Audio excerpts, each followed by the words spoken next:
موضوع الدرس في قصة سيدنا يوسف عليه السلام وما فيها من العبر والحكم،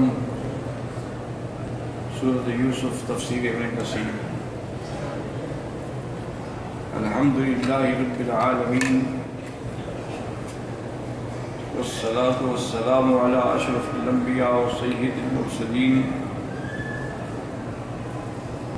سيدنا محمد وعلى آله وأصحابه أجمعين. اللهم صل على سيدنا محمد وعلى آل سيدنا محمد كما صليت على إبراهيم وعلى آل إبراهيم في العالمين إنك حميد مجيد. أعوذ بالله من الشيطان الرجيم. بسم الله الرحمن الرحيم.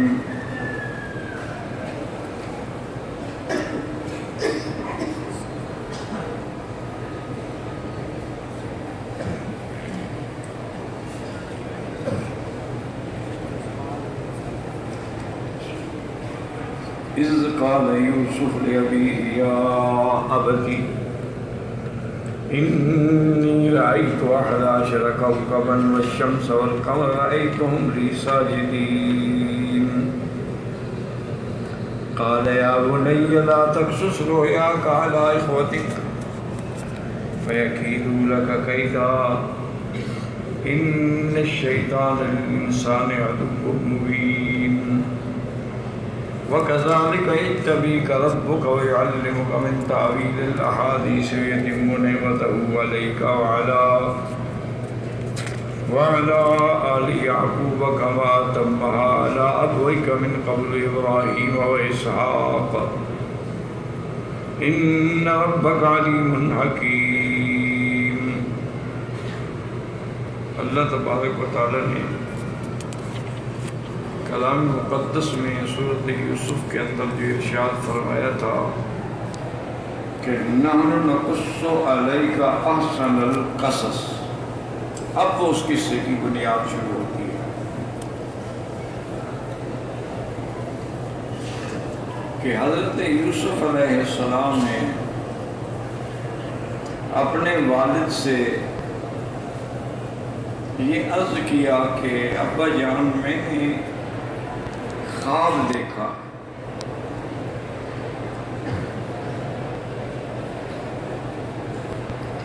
ویسے یہاں یہ یاد رکھیں کہ انی رأیت 11 کوكبا والشمس والقمر رأیتهم لی ساجدین. یہاں خواب کا تو کوئی نام نہیں ہے. بات سمجھیں کہ آیت میں تو یہ ہے کہ میں نے دیکھا ہے، یہ نہیں ہے کسی بھی جگہ آیت میں کہ میں نے خواب دیکھا ہے. جیسے ابراہیم علیہ السلام نے اپنے بیٹے سے یہ فرمایا تھا کہ انی ارا فی المنام، میں نے خواب میں دیکھا انی اذبحک فانظر ماذا تری، لیکن یہاں وہ بات نہیں، لیکن یہ بات مفہوم ہے، یعنی یہ بات معلوم ہے کہ سورج چاند اگر نیچے تو آگے سجدہ کر نہیں سکتے نا. اتنا بڑا سورج، اتنا بڑا چاند، وہ کیسے زمین پہ آئے؟ وہ تو زمین سے 16 گنا بڑا ہے. تو اس کا معنی واضح تھا کہ اس سے مراد یہ ہے کہ خواب ہے، کہنے کی ضرورت نہیں تھی. اب انہوں نے خواب کیا دیکھا کہ 11 ستارے ہیں، سورج ہے، چاند ہے، مجھ کو سجدہ کر رہے ہیں. اب یاد رکھیں کہ خواب جو ہے نا جی، اس کی 3 قسمیں ہوتی ہیں. ایک تو خواب ہوتا ہے تمثیل نفسانی. کیا مانا کہ جو کچھ آپ نے دن میں کیا وہی چیزیں رات کو آپ کو نظر آ گئی. دن میں آپ کسی کام میں مشغول تھے تو رات کو جب سوئے تو وہی چیز دماغ میں کھڑی تھی. اور دوسری قسم ہوتی ہے، اس کو کہتے ہیں تصویر شیطانی، جس کو اضغاث و احلام بھی کہا جاتا ہے۔ تصویر شیطانی کا کیا معنی ہوتا ہے کہ شیطان خواب میں کچھ ایسی حرکتیں کرتا ہے، جیسے دیکھا نا آدمی کو احتلام ہو جاتا ہے، وہ عورت بن گیا ہے اور بیٹا ہوا ہے اور سب کچھ ہو رہا ہے، تو یہ شیطانی ہوتا ہے، تصویر شیطانی ہوتا ہے۔ اور تیسری قسم جو ہے خواب کی وہ ہوتی ہے القاء ربانی، جو اصل خواب ہے حقیقت میں وہ یہی ہے کہ اللہ کی طرف سے خواب دکھایا جائے۔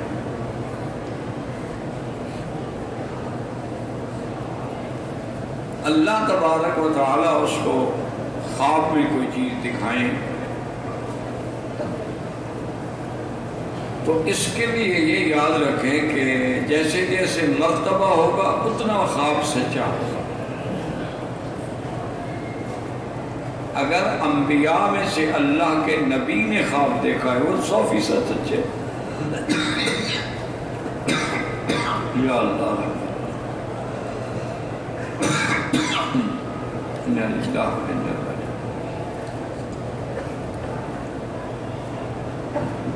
اس میں تو کوئی شبہ ہو نہیں سکتا، کیونکہ نبی کا خواب تو واحد ہوتا ہے۔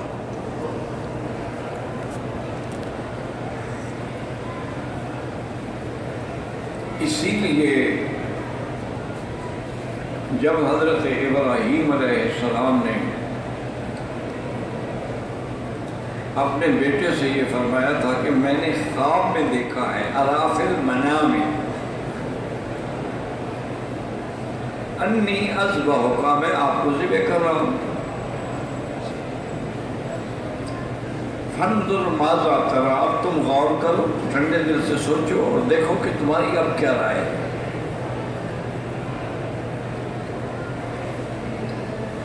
تو سیدنا اسماعیل نے عرض کیا کہ یا ابت افعل ما تؤمر، جو اللہ کا حکم ہے پورا کرو۔ یعنی اسماعیل علیہ السلام سمجھتے تھے کہ میرا ابا نبی ہے، خلیل اللہ ہے، ان کا خواب تو اللہ کا حکم ہے۔ تو اس لیے یاد رکھیں کہ نبی کا خواب تو کبھی غلط ہو نہیں سکتا، اور نبوت سے پہلے رویا صادقہ ہوتے ہیں، جیسے بی بی عائشہ کی حدیث میں روایت ہے کہ حضور نبوت ملنے سے پہلے، بعثت سے پہلے آپ جو خواب دیکھتے تھے ایسا خواب سچا اور واضح ہوتا تھا کہ صبح کو سامنے آ جاتا کہ فلق الصبح۔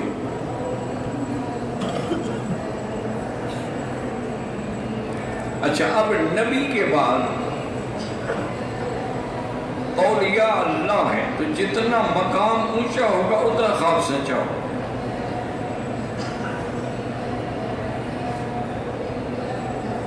اچھا، پھر عامت الناس ہیں ہم جیسے، کبھی سچا ہوا کبھی سچا نہ ہوا، تو یاد رکھیں کہ یہ خواب کی قسمیں ہیں۔ فلاسفہ یونان جو ہیں وہ منکر ہیں، وہ کہتے ہیں خواب شاب کچھ نہیں ہے، یہ ایک قوت تخیلیہ ہوتی ہے، اسی کو ہم خواب کہنے لگ گئے ہیں، لیکن خواب کی حقیقت ہے، خواب کا ذکر قرآن میں ہے، چاہے ان کا قرآن پر ایمان نہ ہو لیکن ہمارا تو ایمان ہے۔ خواب کا ذکر حدیث پاک میں ہے۔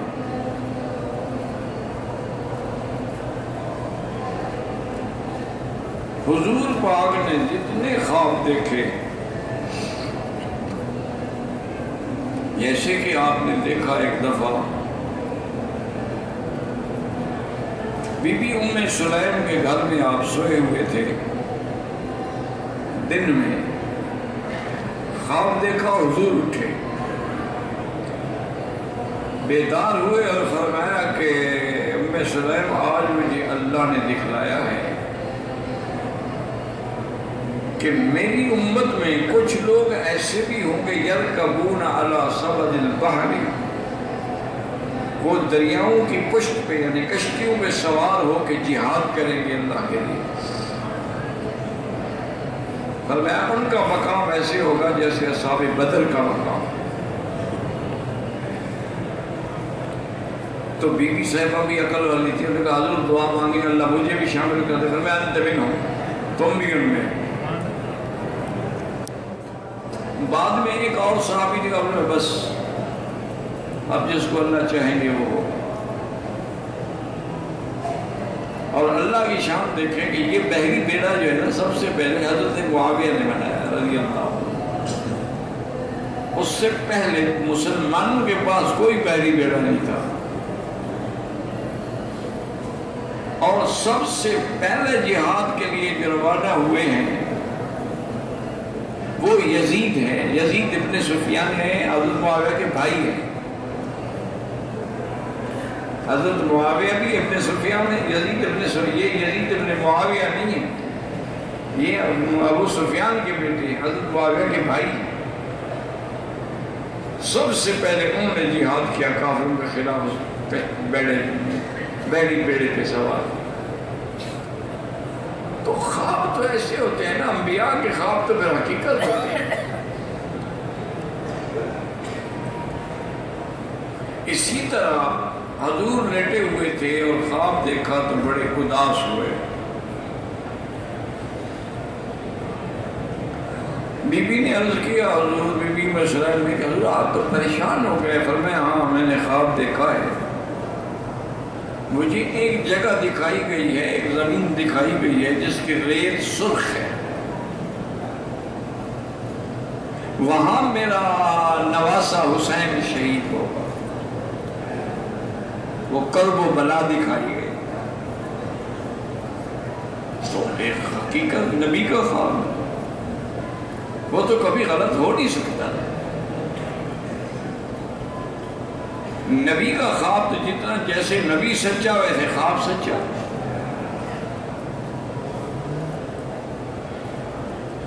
ایسے حضور پاک صلی. اسی طرح ایک دفعہ بی بی ام سلیم نے گھبرائے ہوئے عرض کیا کہ یا رسول اللہ صلی اللہ علیہ وسلم، میں نے ایک خواب دیکھا ہے لیکن بڑا خطرناک خواب ہے. مجھے بیان کرتے ہوئے بھی ڈر لگتا ہے. ارے بتاؤ کیا ہے؟ انہوں نے کہا یا رسول اللہ میں نے دیکھا کہ سیدہ فاطمہ کے بدن سے ایک گوشت کا ٹکڑا کاٹا گیا اور پھر میری گود میں ڈال دیا گیا. میں تو ہڑبڑا کے اٹھ بیٹھی کہ بی بی فاطمہ کا گوشت کاٹا جائے. حضور نے فرمایا بی بی خوش ہو جاؤ، یہ تو برا خواب تو نہیں ہے، بڑا مبارک خواب ہے. بی بی فاطمہ حمل سے ہے، اس کا بچہ پیدا ہوگا جو تو پالے گی، خود تیری گود میں آئے گا. تو بیٹا جو ہے وہ گوشت کا ٹکڑا ہوتا ہے. فرمایا آپ دیکھیں بظاہر خواب کیا تھا، نتیجہ کیا تھا.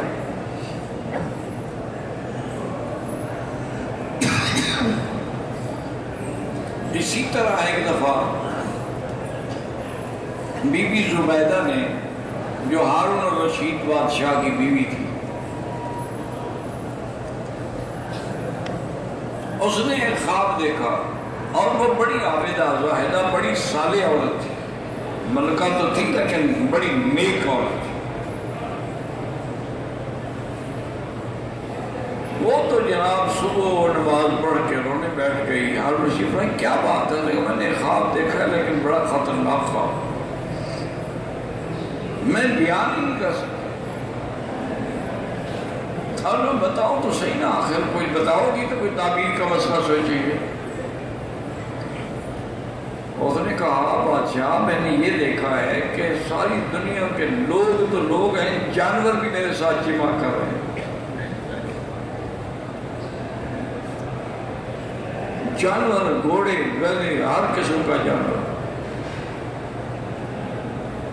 تو میری تو چیخ سے آنکھ کھل گئی. وہ زمانہ تھا امام ابو یوسف کا. وہ ہارون الرشید کے زمانے میں قاضی القضات تھے، یعنی ان کی مجلس قضاء کے بڑے تھے۔ بادشاہ نے فوراً بلایا تو بادشاہ نے کہا میں تو تعبیر نہیں دے سکتا، اور ویسے بھی تعبیر کسی عالم کے پاس جانی چاہیے۔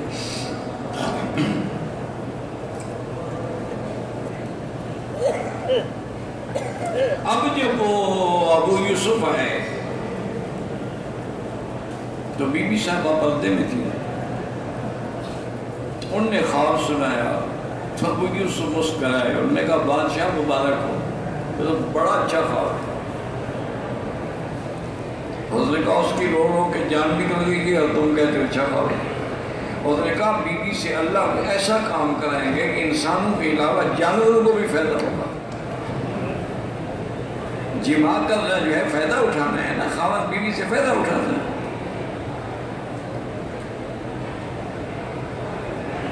اب جا کے بی بی صاحبہ کا اطمینان ہوا، اور پھر وہ خواب یوں سچا ہوا کہ بی بی صاحبہ نے یہ عین زبیدہ، یہ جو نہر ہے جو مکے کو پانی دیتی تھی، یہ اسی بی بی نے بنائی تھی، اور اس وقت کوئی پانی نہیں تھا مکے میں ماں سوائے زمزم، یا پھر یہ عین زبیدہ یا بئر داؤدیہ، کوئی پانی نہیں تھا مکے میں۔ وہ نہر کیا ہے بھائی، اتنا نالا ہے، لیکن اس وقت کے ماشاءاللہ انجینئرز نے ایسا کمال کیا ہے کہ یہ ہدا کے پہاڑوں میں چشموں کو انہوں نے اکٹھا کر کے ایک حوض میں ڈالا ہے، پھر اس حوض سے یہ نہر نکلی۔ کبھی آپ حج پہ جائیں، اللہ نصیب کرے، یا ویسے بھی جائیں کہ پہاڑ کے ساتھ ساتھ چلتی ہے، ابھی بھی ہے، اوپر سے ڈھکی ہوئی ہے تاکہ اس میں کوئی کیڑے مکوڑے کی چیزیں نہ پڑ جائیں۔ اور یہاں مکے میں اس کے پوائنٹ تھے، ہم خود جا کے وہاں سے پانی بھرتے تھے، اور تو پانی تھا کوئی نہیں تھا، ہم جب چھوٹے تھے گھر والے پکڑا دیتے تھے جا کے برتن بھر کے لے آؤ، ورنہ وہ ستا جو ہے وہ تو 5 روپے کا ایک ٹین بیچتا تھا۔ تو بہرحال اب دیکھیں بظاہر خواب کیا تھا، لیکن اس کا نتیجہ کیا برآمد ہوا۔ اس لیے خواب کبھی بھی بغیر کسی عالم کے نہ بتائیں۔ ایک آدمی آیا حضرت محمد بن سیرین رحمۃ اللہ علیہ، محمد بن سیرین جو ہے نا یہ عالم الرؤیا ہے، انہیں خواب کی تعبیر کے بہت بڑے عالم، ان کی ایک کتاب بھی ہے کتاب الرؤیا، جس میں انہوں نے یہ لکھا ہے کہ یہ دیکھو تو یہ مطلب ہے، یہ دیکھو تو یہ مطلب ہے، یہ دیکھو تو یہ مطلب ہے۔ ایک آدمی آیا، اس نے کہا حضرت میں نے خواب دیکھا کہ میری چارپائی کے نیچے اتنا بڑا لگن ہے لوہے کا، اور اس میں انگارے دہک رہے ہیں، آگ کے انگارے۔ میں ہڑبڑا کے اٹھ بیٹھا اور گھبرایا، اور پھر نماز کا وقت ہو گیا، چونکہ جتنا خواب صبح کے قریب آئے نا وہ زیادہ سچا ہوتا ہے۔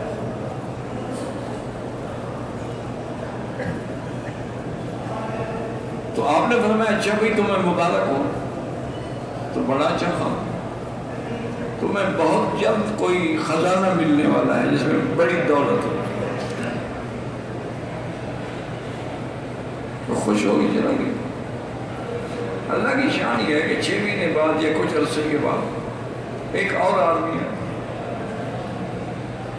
اس نے بھی آ کے بے عین ہی خواب بیان کی کہ میری چارپائی کے نیچے اتنا بڑا لگن ہے لوہے کا، اور اس میں انگارے دہک رہے ہیں، فرمایا جلدی گھر جاؤ تمہارے گھر کو آگ لگ گئی۔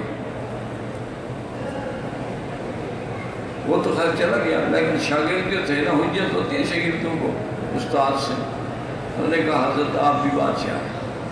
ایک آدمی نے یہی خواب دیکھا تو کہا تمہیں دولت ملے گی، دوسرے غریب نے یہی خواب دیکھا تو آپ نے تعبیر دے دی کہ تمہارے گھر کو آگ لگ گئی، خواب تو ایک ہے۔ انہوں نے فرمایا بے وقوفو، خواب تو ایک ہے لیکن وقت ایک نہیں ہے۔ پہلے آدمی نے جو خواب دیکھا تھا وہ سردیوں کا زمانہ تھا، تو سردیوں کے زمانے میں تو آگ نعمت ہے، ہر آدمی آگ جلا کے بیٹھا ہوتا ہے۔ اس نے جو خواب دیکھا یہ گرمیوں کا زمانہ ہے، ایک گرمی ہو اور پھر انگارے ہوں تو اللہ کے عذاب کی علامت ہے۔ اس لیے فرمایا وقت کی وجہ سے بھی تعبیر بدل جاتی ہے۔ تو ہمیشہ یاد رکھیں کہ خواب جو ہیں، جیسے کہ آگے انشاءاللہ جا کے آپ پڑھیں گے، حضرت یوسف علیہ السلام کو بھی اللہ نے علم تعبیر الرؤیا کا خاص علم دیا تھا۔ اچھا، سب سے زیادہ علم تعبیر الرؤیا کا میرے آقا کو تھا، حضور پاک کو۔ اچھا، حضور پاک کو خواب سے انس بھی بڑا تھا، فجر کی نماز پڑھ کے بیٹھتے ہوتے کہ آج آپ کس نے خواب دیکھا؟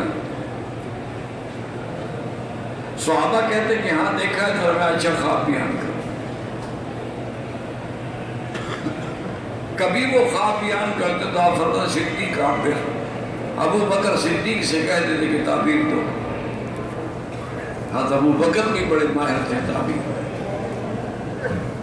اور کبھی ہم خود بھی تعبیر دیتے، جیسے کہ سیدہ عائشہ نے ابا جان سے کہا کہ حضرت میں نے خواب دیکھا ہے کہ میرے گھر میں، میرے حجرے میں آسمان کا ایک چاند اترا آیا اور میرے حجرے میں غائب ہو گیا۔ پھر کچھ دیر کے بعد دیکھا ایک اور چاند آیا، وہ بھی میرے حجرے میں غائب ہو گیا۔ پھر میں نے دیکھا کہ ایک تیسرا چاند آیا،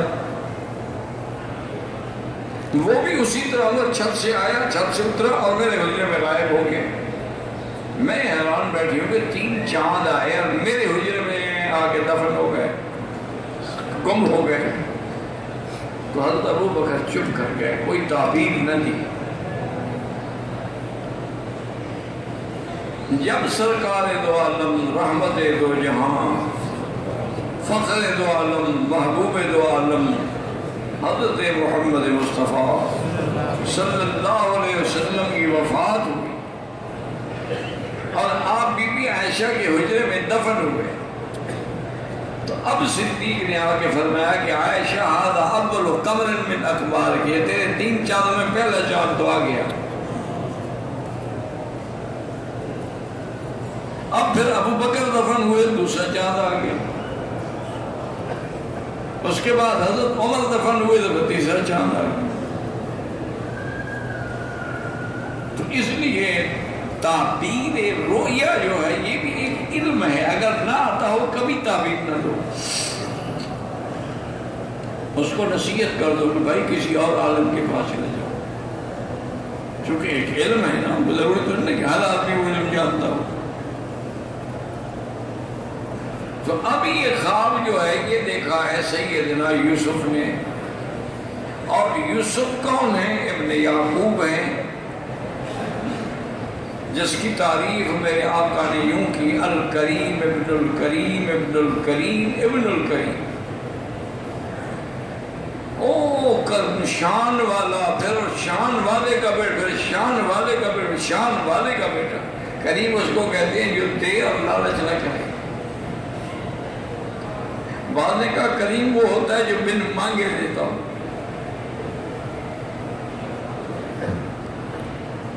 تو صحابہ نے کہا حضور کیا مطلب الکریم ابن الکریم ابن الکریم ابن الکریم؟ فرمایا میں سمجھ نہیں، ہم نے کہا نہیں یار، فرمایا یوسف ابن یعقوب ابن اسحاق ابن ابراہیم، یوسف بھی نبی، یعقوب بھی نبی، اسحاق بھی نبی، ابراہیم بھی نبی۔ اس لیے میں نے کہا الکریم ابن الکریم ابن الکریم ابن الکریم۔ تو یہ شان بھی حضرت یوسف کی کہ جس کا پورا خاندان نبی ہے۔ اب انہوں نے کہا کہ میں نے خواب دیکھا ہے، وہ یہ ہے کہ 11 ستارے ہیں اور سورج اور چاند ہے۔ اچھا علماء نے فرمایا 11 ستاروں سے مراد 11 بھائی ہیں، چونکہ آگے جا کے پھر تعبیر موجود ہے نا اسی سورۃ یوسف میں۔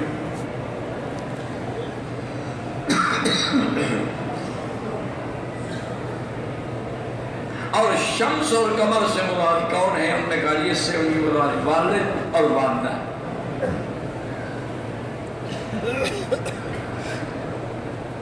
اچھا یاد رکھو شمس سے مراد والدہ ہے،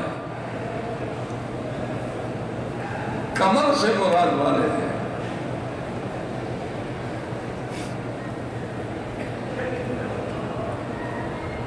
اس کی وجہ کیا ہے کہ جیسے ماں سے آگے اولاد چلتی ہے نا، جیسے سورج سب کو نور دیتا ہے نا، چاند بھی تو اسی کے نور کا محتاج ہے نا۔ اگر سورج چاند کو نور نہ دے تو نور چاند تو بیکار ہے۔ تو اس لیے انہوں نے کہا اس سے مراد ان کی ماں اور باپ ہیں، لیکن بعض محققین کہتے ہیں کہ ان کی ماں تو فوت ہو گئی تھی جب حضرت نے یہ خواب دیکھا تھا، تو ماں ان کی فوت ہو گئی تھی۔ یہ اس سے مراد ان کی خالہ ہے، اور خالہ بھی منزلۃ الام ہے کہ خالہ جو ہے ماں کے برابر ہوتی ہے۔ اچھا اب رأیتہم لی ساجدین، سجدہ، اس کے ہمیشہ یاد رکھو دو معنی ہیں۔ ایک تو یہ ہے کہ حقیقتاً سجدہ کیا انہوں نے، وجہ کیا تھی کہ اس شریعت میں سجدہ تعظیمی حرام نہیں تھا۔ جیسے فرشتوں نے اللہ کے حکم سے آدم کو سجدہ کیا، تو وہ تعظیم تھی آدم کی، عبادت نہیں تھی، اور تعظیمی سجدہ کرنا حرام نہیں تھا۔ اسی لیے قرآن کہتا ہے نا کہ جب ان کے والد اور سارا خاندان مصر میں آ گیا تو ان کو بٹھایا تخت پہ، آپ بھی بیٹھے، فخروا لہ سجدا، تو سب آپ کے آگے سجدے میں گر گئے۔ قال یا ابت ھذا تاویل رؤیایا من قبل، یہ میرے خواب کی تعبیر جو میں نے دیکھا تھا۔ قد جعلھا ربی حقا، اللہ نے اس کو سچ کر دیا۔ اور بعض علماء کہتے ہیں کہ ساجدین کا معنی یہ ہے کہ ایک وقت آئے گا یہ میرے آگے جھک جائیں گے، آج تو اکڑے ہوئے ہیں نا، لیکن ایک وقت آئے گا کہ مجھے اللہ اتنا بڑا مقام دیں گے کہ حتیٰ کہ میرا والد ہے لیکن وہ بھی میری تعظیم کرے۔ سچی بات ہے کہ بیٹا نبی ہو تو پھر تعظیم کون نہیں کرتا ہے۔ اس لیے انہوں نے یہ خواب بتایا، اور اس کے بعد زندگی باقی تو بات باقی۔ دعا بھی کیا کریں کہ اللہ شفا دے۔ میں کتنی تکلیف سے بیٹھا ہوں، انا للہ و انا الیہ راجعون، اللہ کے سوا کوئی شفا دے ہی نہیں سکتا نا۔ دوائیں کھا کھاتے ہو اب میری طبیعت تنگ آ، کوئی ڈاکٹر نہیں جس کو نہ دکھایا ہو، کوئی ٹیسٹ نہیں جو نہ کرایا ہو، اور حرم کی برکت سے ڈاکٹر صاحبان بھی بڑی مہربانی کرتے ہیں، بڑا خیال رکھتے ہیں، لیکن فائدہ کچھ بھی نہیں۔ کبھی ٹھیک ہوتا ہے، رات میری ایسی کیفیت ہو گئی تھی کہ کھانستے کھانستے پورا بدن پسینے میں ڈوب کے، اور میں نے سمجھا بس شاید ابھی موت کا وقت آ گیا ہے، بھی کلمہ پڑھو اور کیا کر سکتے۔ پھر اللہ نے چاہا تو پھر سکون آ گیا۔ تو اس لیے بس دعا کیا کریں، اور کوئی علاج نہیں ہے۔